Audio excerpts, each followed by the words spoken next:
Hey, Rad World!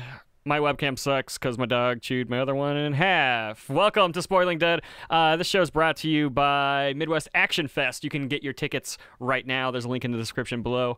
The show is April 20th and 21st. We have a ton of independent action, comedy, and adventure films.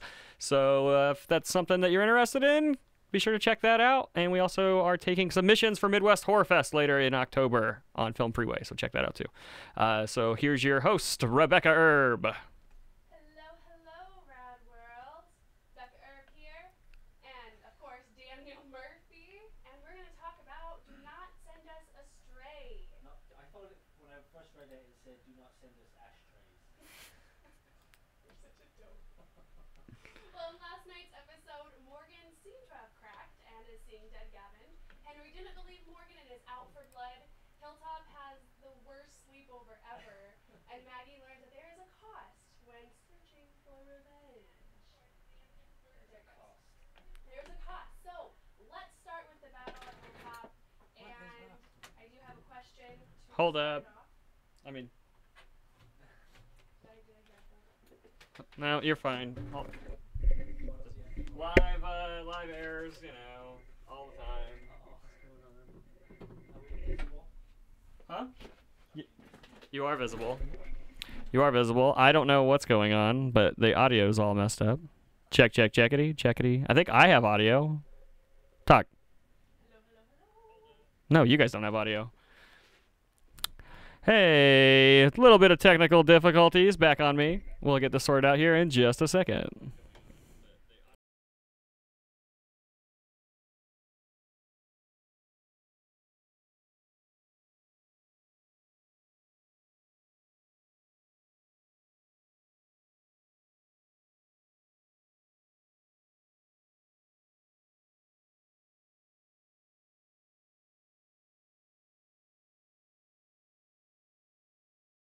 Yeah, now you can. Nope. Now you're good. Hello, Rad World. Are we good? We good? Yeah. Yeah, you're good. Yeah. Gosh, Hey, dang. guys. That's hard work. Hey, shit happens, you know. The show must go on. What was the last thing you said before he said there was no audio? Something Should I just about start from Maggie the has top? Maggie had a. I forget what it was now. Something about Maggie learning a lesson. Oh yeah. We're just gonna start it from the top. All right, let's do that. Welcome to Spoiling Dead, guys, the show where we talk about Walking Dead. And last night's episode was Do Not Send Us Astray. Morgan is cracked and seeing dead Gavin. Henry did not believe Morgan and is out for blood. Hilltop has a crazy sleepover, and Maggie is learning that there is a cost when you are searching for revenge. So, let's start this discussion about the battle at Hilltop. So, do you guys think that Maggie thought that her plan was actually going to work? I think at the beginning she thought it was going to work. You think so? Because she figured she could just go out there and call his bluff, and she was prepared to shoot him if she had to, and she thought that would be enough. Yeah. And I don't think she was expecting Simon to say no thanks. I personally think that she was stalling for time and kind of talking them out. That way, Daryl could come through, we have plenty of time to get there, because that was the whole plan. Opening the gates, they're obviously going to follow Daryl to try to get through the gates, and then the whole bus So thing. she was and partially thing stalling. goes crazy. She was stalling too. Oh, then. for sure. I Yeah. think so. And then, of course, if he did back down, then good for them, but I just don't think that she initially thought Right, that. because Rick hadn't gotten there at that point, had he? No. Well, that was for a different reason. He kind of left that convoy way early on. Yeah, but he was back and on board and, part of the plan, Right. even though he kind of almost messed it up. Well, But, yeah, this really small battle was really well done. I mean, it's nice seeing the Saviors struggle. Yeah, so let's talk about the Dwight thing and Tara thing. I know we kind of discussed it a little earlier in the day, and I think it kind of goes without saying that that he shot, Tara he shot with it to save her, right? For sure, yeah. With definitely an uninfected arrow, for sure. He didn't poison any of his arrows, and he shot her because if he didn't, Simon would have. Yeah, he would have And completely Simon's axed her in bullets, the we back. find out, were also the bullets. They say were also covered in I thought I something. caught that, Yeah. which wouldn't that make it hard to shoot? Like It partially doesn't make sense, but it sounds like they dipped the bullets in it too. I thought I heard him say bullets. I thought I heard the same thing. But Yeah, definitely. Yeah. yeah, which is kind of funny. But yeah, I mean, Tara's not The whole sick thing's kind of funny. in any way, shape, or form. Like, by this time, everybody has already died. That's the and big clue turned. that Dwight's still on their side. For sure, yes. And even though she doesn't understand, like, I think her guts are telling her that everything is still fine, but she still can't explain why. Somebody's going to realize, if she hasn't already, that, hey, wait a minute, these yeah, guys... like, they're totally smart enough to know that she's okay and not just gonna... Right, because they figured out what happened just like that. Yeah, Oh, it must have been poisonous arrows and stuff. Yeah, it had to be that. Like, they figured it out pretty quick. They did figure it out, but I think it was more of like the Lucille was covered in guts. Yeah, they put it together, but that's what I'm saying. With Tara, they'll put that together pretty fast, gotcha, too. Yeah. Someone will realize right away that, hey, why isn't she dead? It's, it's just another clue. Yeah. So Simon got a lot of men killed, and I honestly think if Negan was still there, he wouldn't have led them into that. Simon's the biggest murderer in the show. Yeah, I mean, like half of his men, if he's not killed more. way more people than Negan ever has at this point, just from these two last little outbreaks. So, you know, with his little interaction with Simon, or with Dwight, he says, it's better to beg for forgiveness or ask permission. You know, with... Dwight knows for a fact that's not true when it comes to Negan, because, you know, there's no way. Sure, Negan doesn't accept apologies. Well, and Negan already knows now that Simon completely wiped out the scavengers. Simon's counting on the fact that Negan is dead, or he's sure. counting on the fact that he's the first guy to see Negan, because he's just going to kill him. Like, that's where he's it's already at right done. now. He's for sure. I completely agree.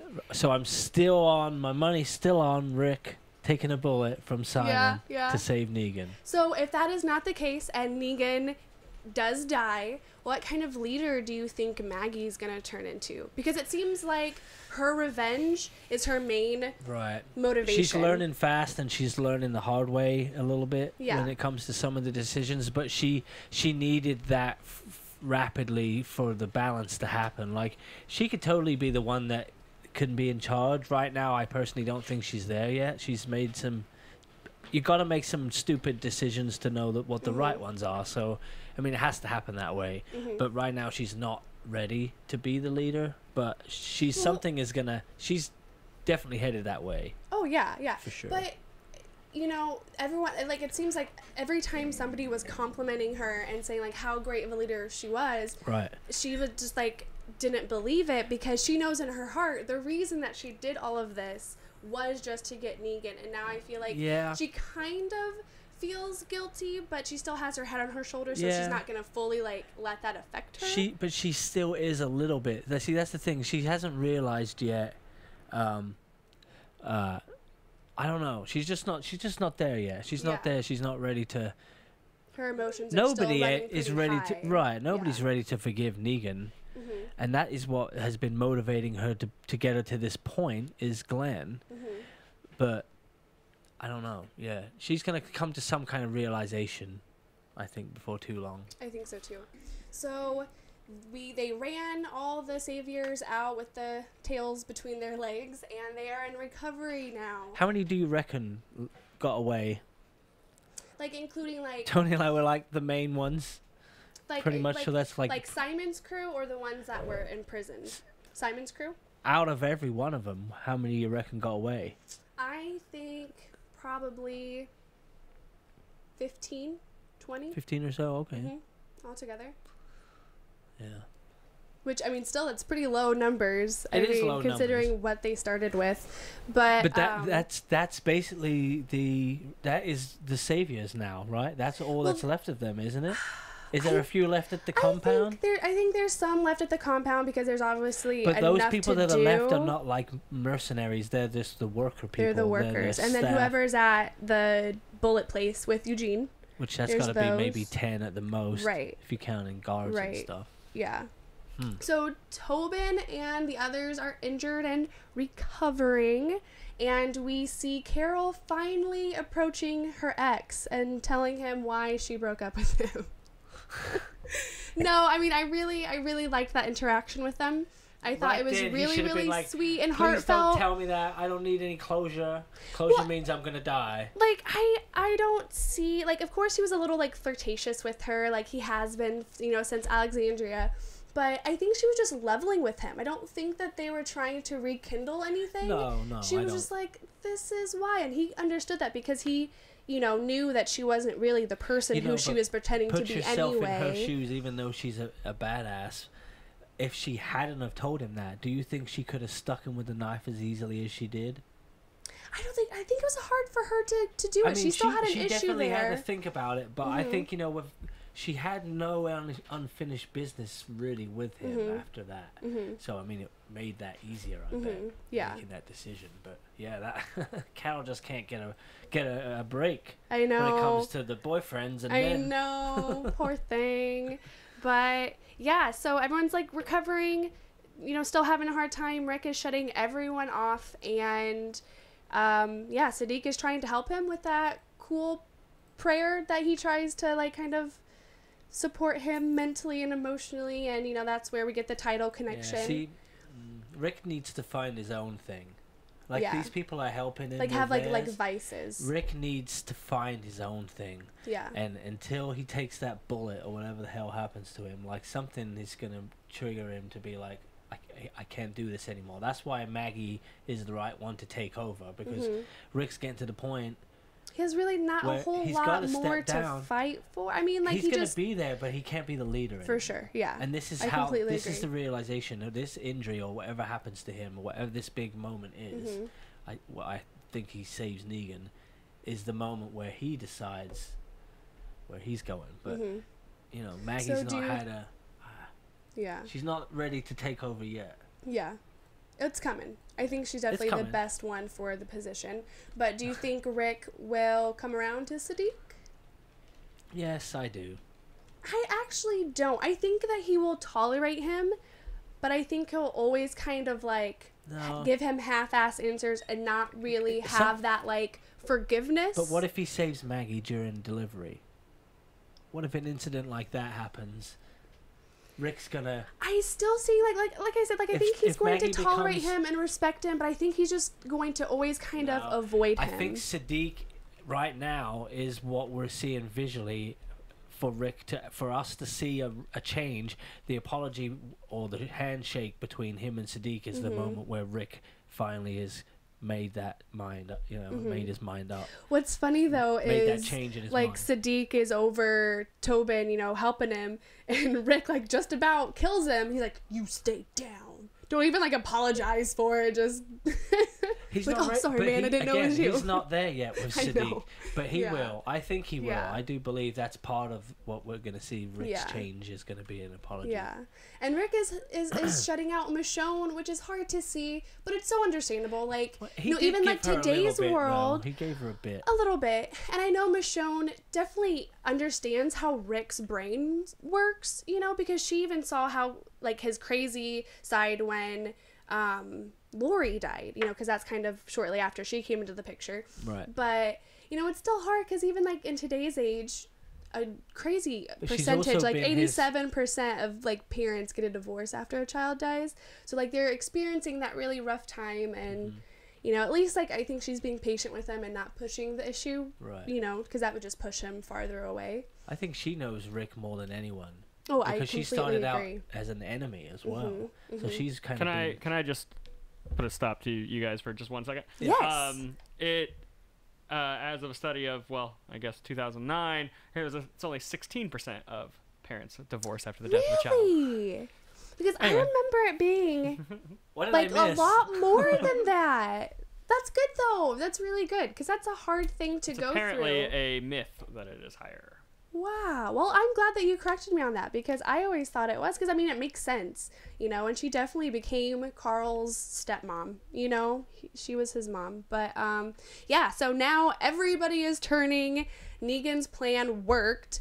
And, like I said, I'm gonna say my little thing again. I like where this headed. It made it for a very, like, nerve-wracking, in a good way, edge of your seat episode. I don't have a problem with the whole blood on the weapons thing. I mean, I know that you guys do still. I just have don't. an issue with the timing of it, and you know that. I think of course, they've introduced it's not like a huge issue. Just when they in did comparison to the Fear the Walking Dead, where they're wearing blood all over their face, somebody would have gotten an infection at some point. But anyway, I do like the added threat to to the whole situation because we've seen them try different types of zombies and this and that to try and like give us something new. So the added threat. And the way it works and the almost science behind it is not. I like that. I'm just mad that this is something that's not happened sooner. I agree with the sooner part, but at least for the earlier in the Walking Dead season, they had like the trench coats and the sheets, and they never put on their faces. And then as far as Fear the Walking Dead goes, it's early enough for me in the apocalypse to believe that these are fresher dead bodies and they're not as nasty. I don't think that has anything to do with it. I mean, it's okay. It works in my brain. I'm good with that. I get how you're thinking, but I'm just saying that the logic behind it not happening before now. Yeah. Yeah, the only they've shot these things in the face and gotten silly about it. Blood and stuff in their eyes and mouth. So I'm going to pretend that didn't happen and that somebody in season 3 died from an infection. There you go. And then it makes you feel better about the situation. And now I'm going to rewind my brain. I think that we shouldn't have to make excuses for the show to make the plot make sense. I agree. And that's why I'm mad.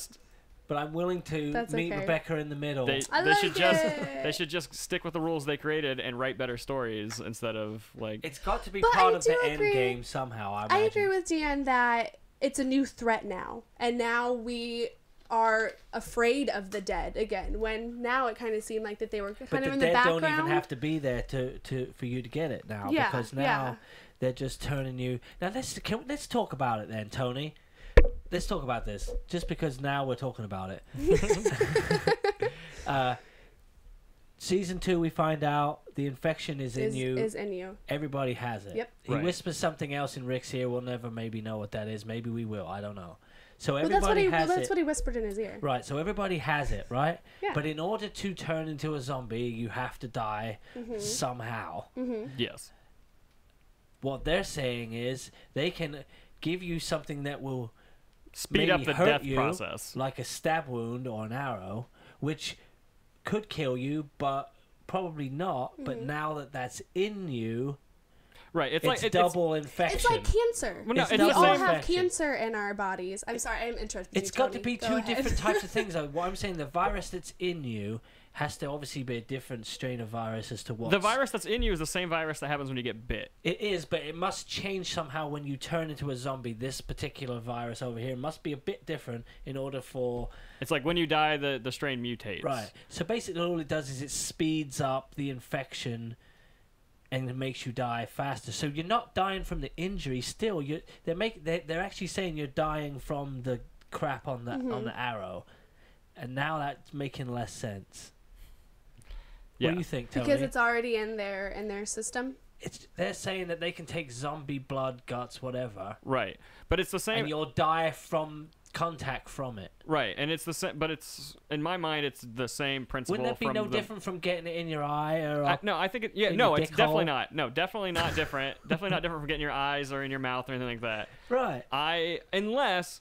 A blood disease. Well, let's look at it. Well, let's look at it from point of view of the HIV virus. You don't have if you get. It has to be blood-to-blood contact. Right. So getting it in your mouth doesn't give you HIV. So they're creating a whole new science with this that doesn't exist, really. See, I like that. But that's not what it is. Sense. That's not what they're doing, though.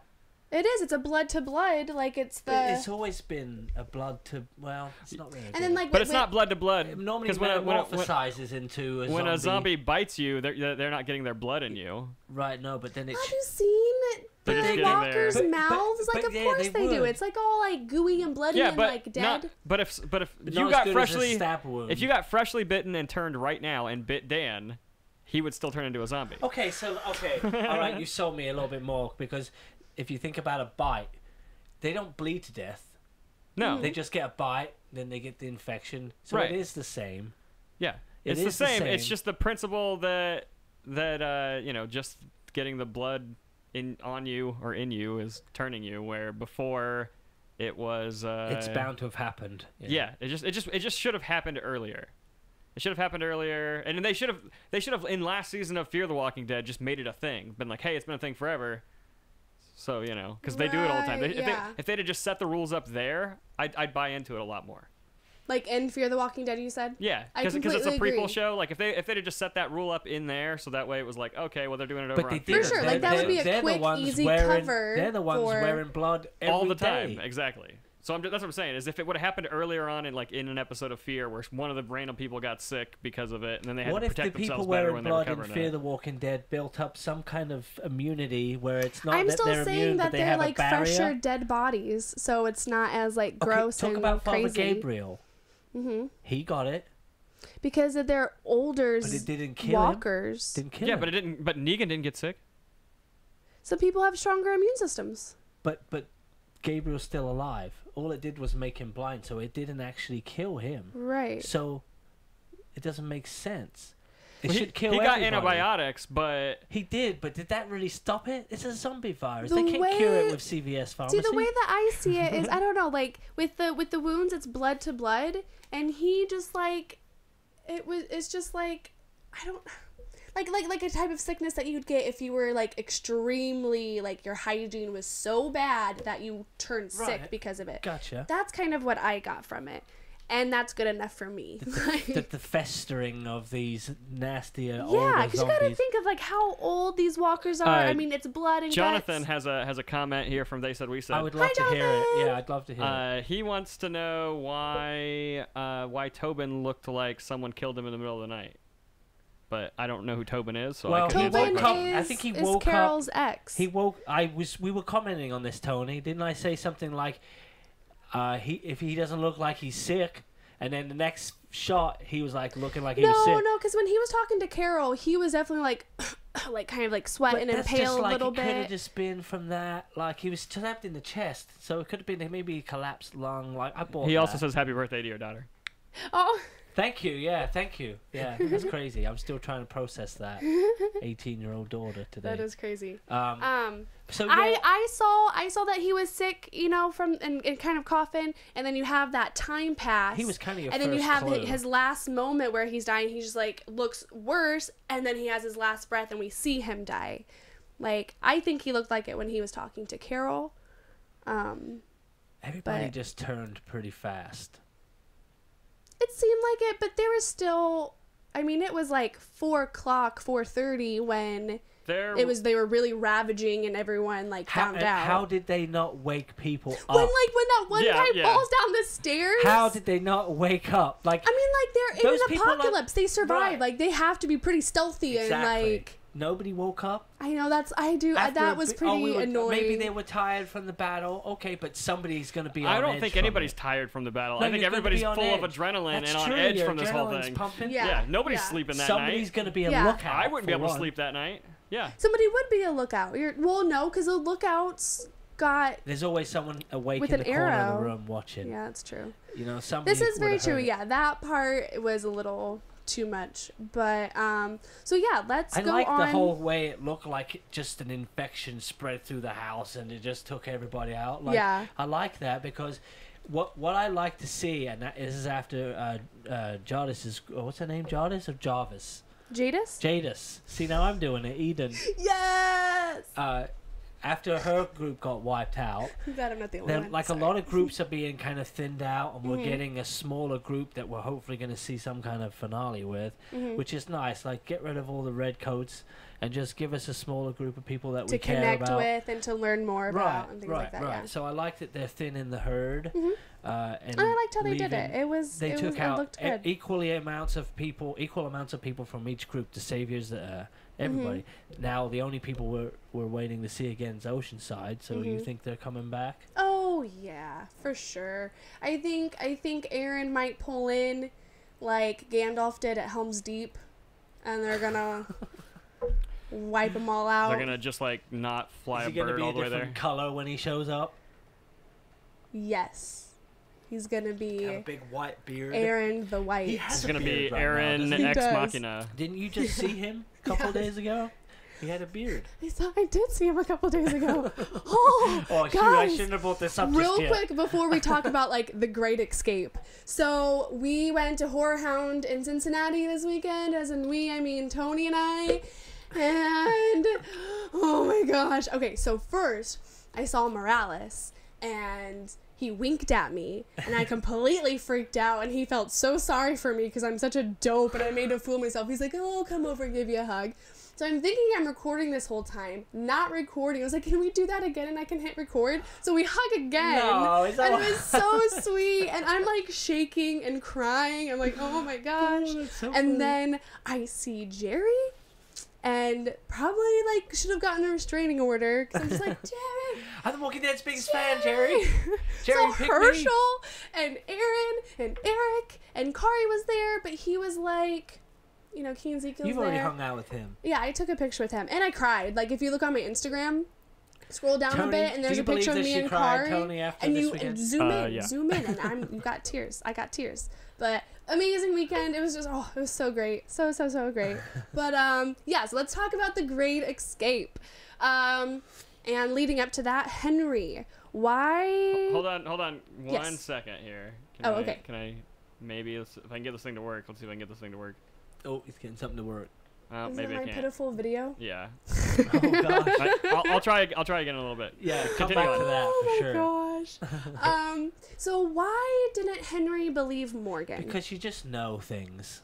Even at his age? Yeah, You don't- he thinks he's got a good grasp on Yeah. things, clearly obviously not. But I hear Sorry. it. He's just No, lining go up. ahead. He thinks he knows what he's doing, but I mean, I don't know. I think you would know. I think maybe it's been eaten away at him. It's all he can think about. So for his own peace of mind, he's going to go down there and just see what he can figure out for himself, you know. So, do you think things would have turned out better if he did tell him the truth? Because Henry could have just like walked up to the gate or to the fence and killed Jared right then and there. It totally would have been better for the situation that we saw last night. Like, and it's just another thing that Morgan's done battling wrong. with and dealing with. Yeah. So I mean, that's part of him probably leaving the show. So do you think Morgan has officially cracked? I don't think he's officially cracked because we've seen Morgan in worse shape than this. Yeah, Think back to when Rick came back Yeah. and he was all kinds of whacked out. for sure. So we And know what he's capable of. We know where he's headed. Yeah, and I like the look on his face when he sees Gavin is like he knows that this is irrational and it's just a vision and he needs to like get his shit together. Right. So yeah, but what do you think? It's building up to some kind of epiphany moment with him. I think that's And gonna of be course part that's going to happen because we do see that he is the character that's connecting the two worlds to Fear the Walking Dead. Right. And we'll talk about it later, but judging by the trailer that they premiered last night, Maybe he gets somebody there important is killed and they something- just cast him away. Like, yeah, I mean, like in the trailer, and we'll talk about it a little bit more, it kind of puts some of the pieces together of the reason why he has left our group and is now, with the Fear crowd. But what does Gavin represent to Morgan, do you think? And with the, what this is. Like, what do you think that is really representing in, like, Morgan's crazy mind? It's because I don't know if Morgan battles with the decisions that he makes, whether they're the right ones or the wrong ones, but with him, I mean, he had a chance to make a kind of a different decision about things. So I think it's more about, like, I mean, I don't know if this is right, but I think it's more about, like, that you're full of shit, like, or you know what you had to do, you just can't do it or whatever. It's just like, I don't know. Kind of going back It's to, Morgan's like, he couldn't kill it's his Morgan's wife when crazy he needed mind. to, Right. and that caused him Right. for his It's son to Morgan's- go, and this, right. yeah. It's a domino effect, and it's his mind telling him, reminding him how crazy he is. That makes sense. So, yeah. I mean, I think it's something like that. I don't think it's a direct clue. It's pointing directly to something. In the 4th episode of the 6th season, Morgan yells at an unknown figure, "You were supposed to, you were supposed to, you were supposed to, don't lie, you know that you were supposed to." Oh boy. Right, yeah, I remember that. Yeah.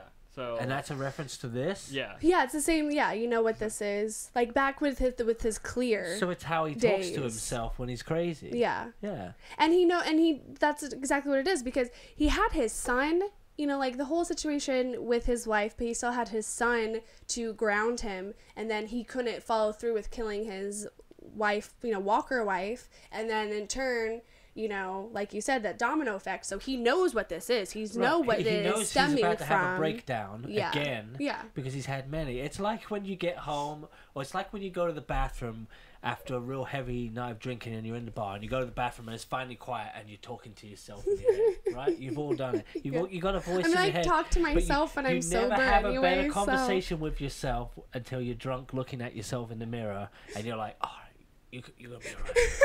Just, you know what I mean? Totally, yeah. He knows what's going on. Yeah. He's conscious enough now in his own mind to understand shit's about to get real. Yeah. So he has to go on a walkabout again. Mm-hmm. Because this is what Morgan does. When shit gets real, he takes a little walk and goes to a little goes on a new adventure until he's better, and then he shows back up again later. Mm-hmm. So the whole time that Henry I'm gonna put a little pause it's on his here. patent. It's his just a small pause. I mean, it's a small. Are you talking to us? Yeah, I'm playing your video. Oh no. It's playing currently.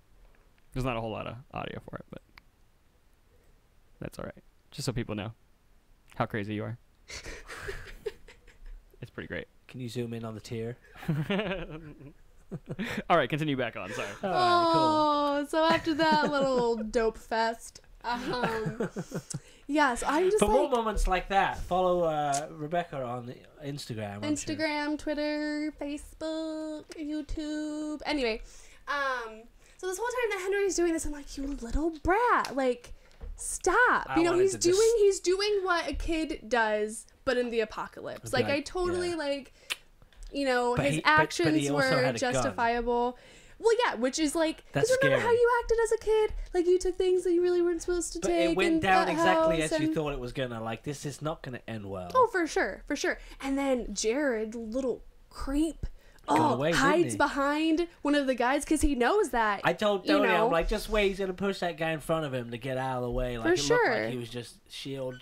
Which I saw him there as well, and he was talking to a couple fans, and so I was just like eyeing him and waiting for him to look, and then I was gonna right. and then I was just like eyeing him, and I was gonna wait for him to look and be like, I'm watching you type thing, but he was really respectful to his fans and like really listened to them, so I just walked away. Maybe he was like out of his peripheral vision going, there's this crazy bitch across the room that's trying to make eye contact. And then when they went back to like each other's rooms at the end of the day to have like a few drinks, like, did you guys see that crazy redhead chick? Yeah, the one with the pink hair. So embarrassing. Man. But yeah, so a lot of the saviors stayed after, you know, the other ones escaped, and that says a lot. But do you think it's enough to prove their loyalty? It's not enough, but it's a good start. Good start?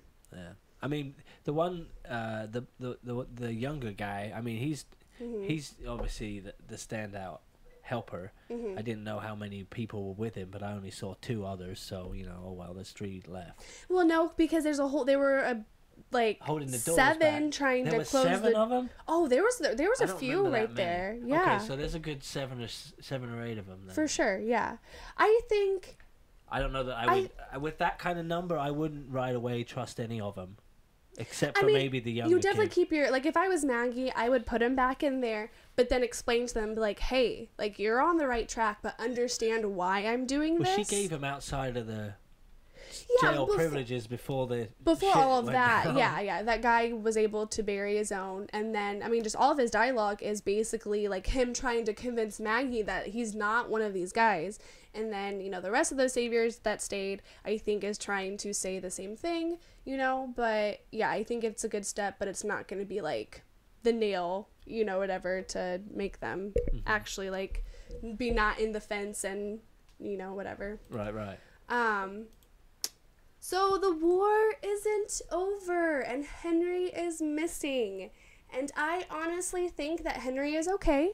He is just really scared about the amount of trouble that he is in, so he is hiding right now. What if the guy you were trying to make eye contact with grabbed the kid and took him? He did not, because he grabbed the gun and pushed him down. Oh, yeah, that's It's the last thing we see is, like, Henry being like, oh, so he's just hiding under some straw somewhere? I think that he just kind of ran away because he knows he messed up. He, he's a little kid that thinks he's going to be in, like, so much trouble, and he just wants to run away from home. Trouble. Oh, for sure. For sure. But hey, they've all been there. Yeah. So Maggie is seeing the cost of revenge. And will the number of losses affect her and Rick's future plans, or do you think they're still going to be bloodthirsty? I definitely see. Once you get over the anger of it, because like Tony was saying, with adrenaline and all that.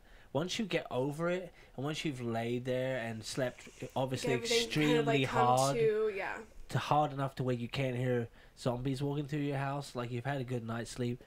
You're going to start thinking a little bit differently. But they really haven't had any time to process it yet because the whole other thing happened. I think Maggie is enough conscious, like, not going completely crazy emotions.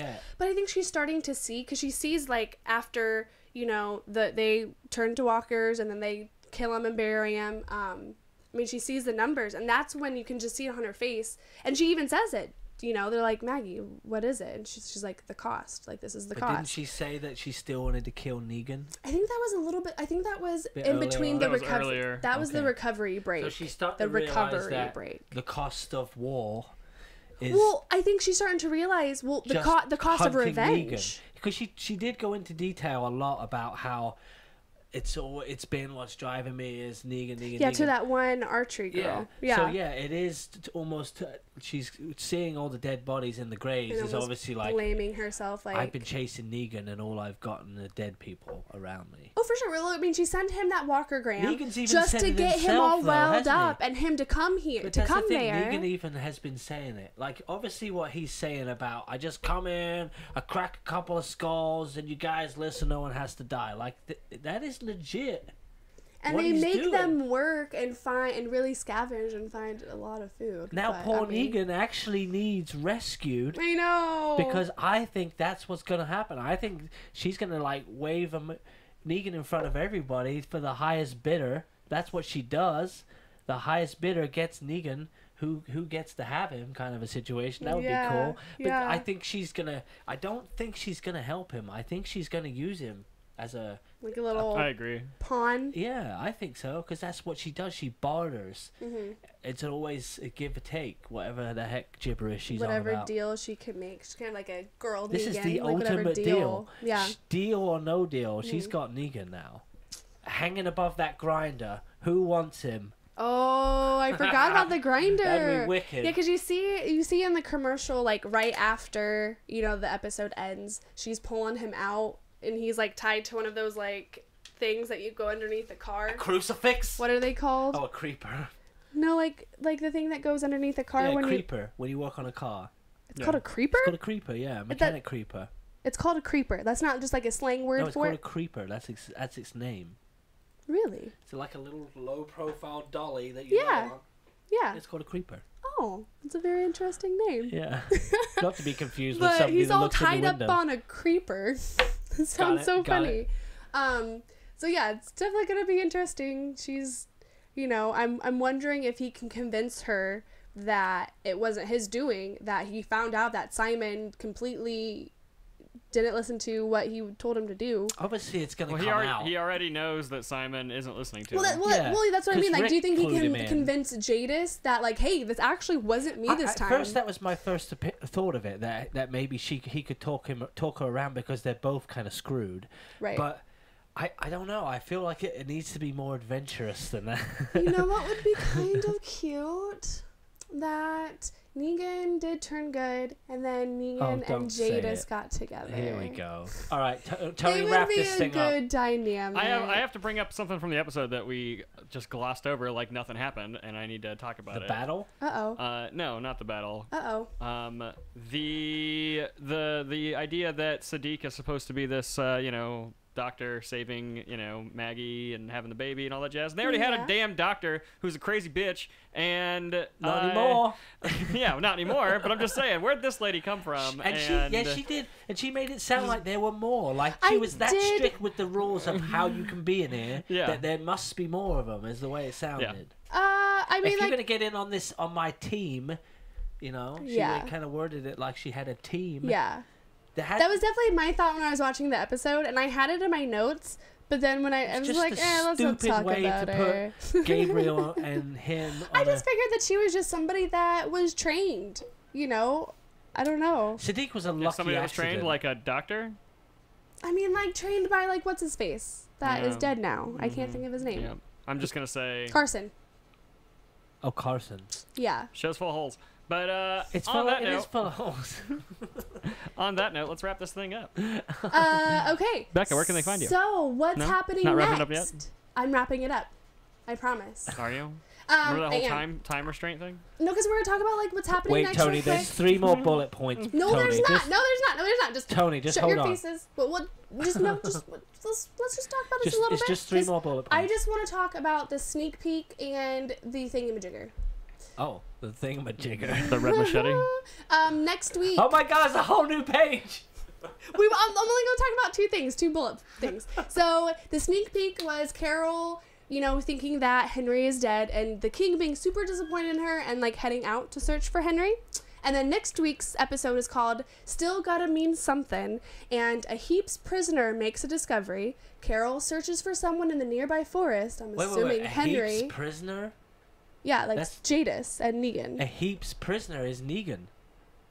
Oh, that's what I mean. That's Jadis Okay. and Negan. All right. So Carol searches for someone in the forest, presumably Henry, and Rick and Morgan find themselves in the company of strangers. Ooh, Fear the Walking Dead? I'm thinking probably what's her face? Strangers? Hilda and Georgie. Promotion side? Georgie, the one that Those had aren't the strangers? key to the future. Oh, them? I'm Maggie assuming already so, knows 'cause he about wasn't them, though. around. I don't think we're going to see them for a while. You don't think so? I don't think they'll pop up yet. So I wonder who these Rick and strangers Morgan are. find themselves, what, strangers? Strangers. Maybe they're bringing in the Whisperers, and then they're going to be like, don't worry, we don't get sick, because we're from the Whisperers. And that's how they'll explain it. Yeah. See, that's all I had. Was it that We've bad? been doing it That since wasn't the that start bad. of Fear the Walking Dead, so we're immune. But if we die, we still turn into zombies, because that's always in you. Hey, what can you do? So, do we want to talk about Midwest Action Fest and Heck Kill yes. Dolly Kill? Heck yes. Midwest Action Fest is coming to the State Theater in Logansport April 20th and 21st. Friday is 6 to 10. Saturday is 10 to 10. There'll be food, drinks, vendors. You can meet some of the filmmakers. The Batmobile's going to be there. Batmobile's going to be there. Did I just mention the Cosplay Batmobile was going to be The there? Batmobile, cosplay contest, and a special Slaughterhouse I want to Power talk about Hour. that. Can we talk about the cosplay contest? Yes, please. Because we got some cool judges. Oh, we really do. Yeah. Really, really do. So, Kristen Wright, definitely a veteran cosplayer. She's definitely one of my very, very good friends, LARPing friends, and I can't, her cosplay is a surprise. I can't talk about it. What is it? I can't, it's going to be really, really Is it cool. She-Hulk? It's going to be so awesome. Then we also have Jenny Prado. Yep, Is that how yeah, you pronounce yeah, her last yeah. name? I'm so sorry, Jenny, if you're watching. I Prado. like to follow her on like Instagram. She's really quite She's good. working on the. I don't know what it's from. It's amazing. But the I armor know. is beautiful. I feel bad that I It's don't so know what some of the good. stuff is, but wow. I know. Amazing. And then Christopher English. He is Like him a already? well-known, Cool last name. right, well-known cosplayer. And as far as I know, I think he's coming as Hellboy. He does a pretty sick That's Hellboy. cool. So awesome. Come get some There's- pictures with him. Yes, for sure, for sure. And there's also Stephanie Nielsen and Corey Dawson, which are both new to the cosplay community. So really excited to have like them debut as judges. And Heck yeah. there's gonna be a cash prize. So if you cosplay, do an action cosplay. Just show And up and do come- your thing. Do your thing. Yeah, we want to meet you and Saturday, see you. right? Saturday at 3. 3. And you can find like the Midwest Action Fest page on Facebook or MidwestActionFest.com. Right. All the stuff is going to be out there. The schedule will be out really, really, really soon. So you can see all the cool stuff. But we also have like the official selections and their synopsis, and you can check that out. Check it out. Yeah, and There's then also going to be some wrestlers there, too. wrestlers! Well, they're one of the There's vendors, so much but stuff. so much You should have stuff. heard the stuff we didn't do. Yeah. Yeah, and then production is continuing for Kill Dolly Kill, Dolly Deadly 2, which is Heidi Moore's sequel to Her Dolly Deadly. It is going to be a trauma film, and we met Lloyd Kaufman just past weekend as well. The man, the guy, you were the hanging owner. out with Mayor Cox. Mayor Cox, yeah. Harry Cox. Harry Cox. Yeah. Holy crap! Can you say that on YouTube? That's his name. I know. That is his name. I know. Rock Horror Musical too. It's a musical. It's so great. It's so great, and we are still extras. Yeah, come and be in it. Yeah. So if you want to be in it, contact one of us guys. I think and it's we'll work you out. In May 10th to the 14th. Yeah, but 10th. But like the day that we would need you for extras, 13th, you know, we'll let you know. Yeah. But yeah, so that's really all that's going on at Garage House Studios. Tony, take us off. You gonna plug yourself? Oh, you can find me, Rebekah Erb, at the Herb Chick, across the board: Instagram, Twitter, Facebook, YouTube, all that good stuff. The Herb Chick. The Herb Chick. HMMFilms.com or anywhere else. HMM Films. That's me. All right. That's so us. you can follow Rad Entertainment on YouTube, youtube.com/Rad Entertainment. You can follow us on Instagram at Rad Entertain and on Twitter, I believe, as well. Midwest Action Fest. If you want tickets, they are in the description below, so be sure to check that out. And we'll catch you guys next week right here on Spoiling Dead.